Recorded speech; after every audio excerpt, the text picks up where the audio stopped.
Over the past few years, thousands of illegal cannabis farms with ties to Chinese investors have been found in America, from California to Maine and Washington state to Oklahoma. Cases of illegal slave labor in many of these farms have also come to light, and some politicians on both sides of the aisle have brought about legislation to make it illegal for Chinese investors to buy farmland in America. Okay, I think I've been watching a few documentaries on this topic, and I'm starting to think that a lot of the drug legalization that we see in places like California, Oregon, and Washington State, it was really just a push by the CCP to get more Americans hooked on drugs, and also so they could, you know, profit on selling selling drugs to Americans. And you know, that's kind of the assumption that I've gotten to, and it's unfortunate because a lot of these farms, it's just like a Chinese thing, I guess, to just use slave labor. I mean, this is just a few articles. Investigation by PBC.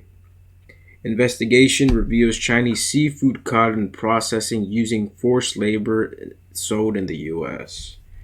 And also by PBS.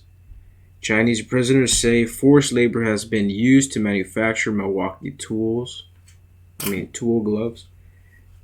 And I don't know, I guess it's just a thing that the Chinese do. There's other things.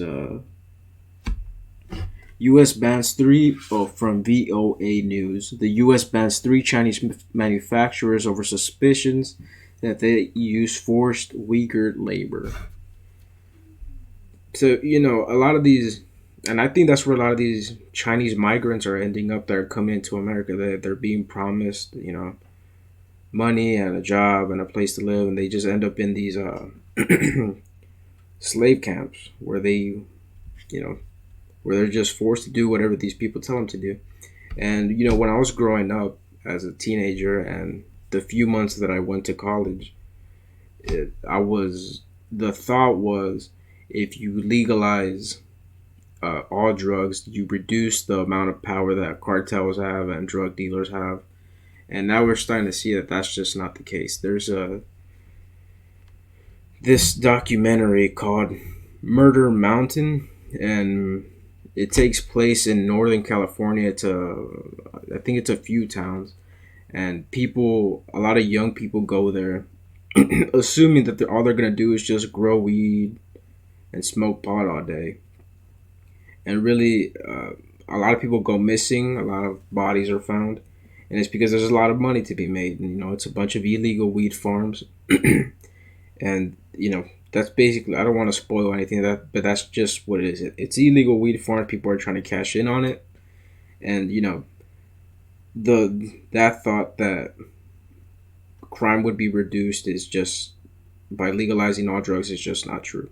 And there's whole towns that are being run by cartels and drug dealers, some from China, some from Mexico, some are Americans. And here's one of the articles.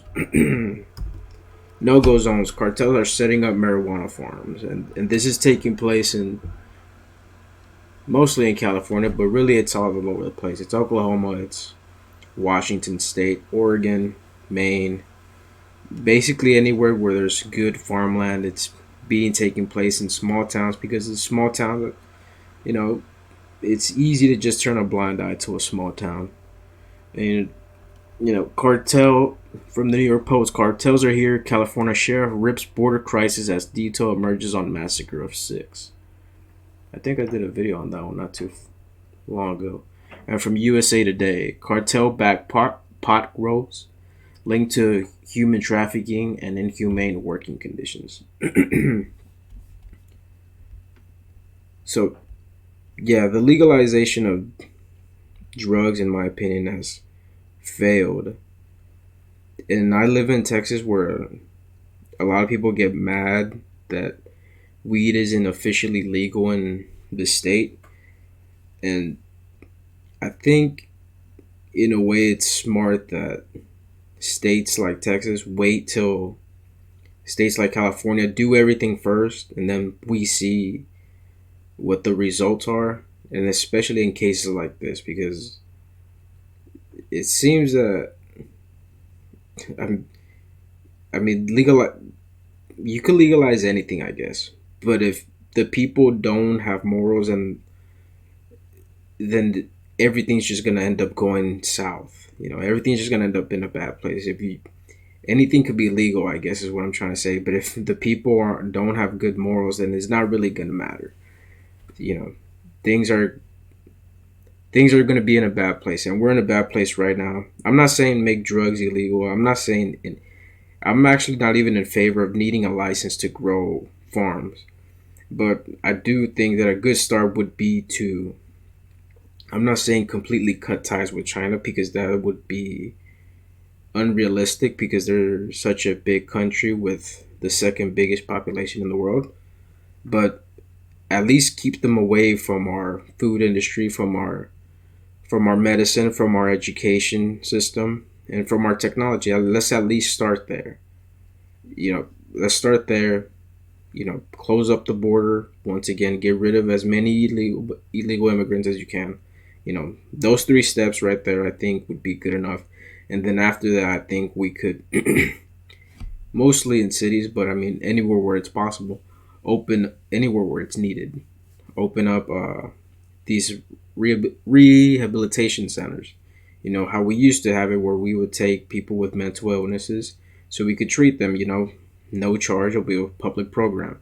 I'm not a conservative, so I'm not against public programs.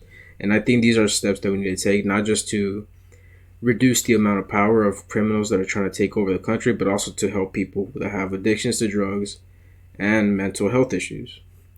But anyways, that's it for the video. Thanks for watching. Like, share, and subscribe, and I'll see you later.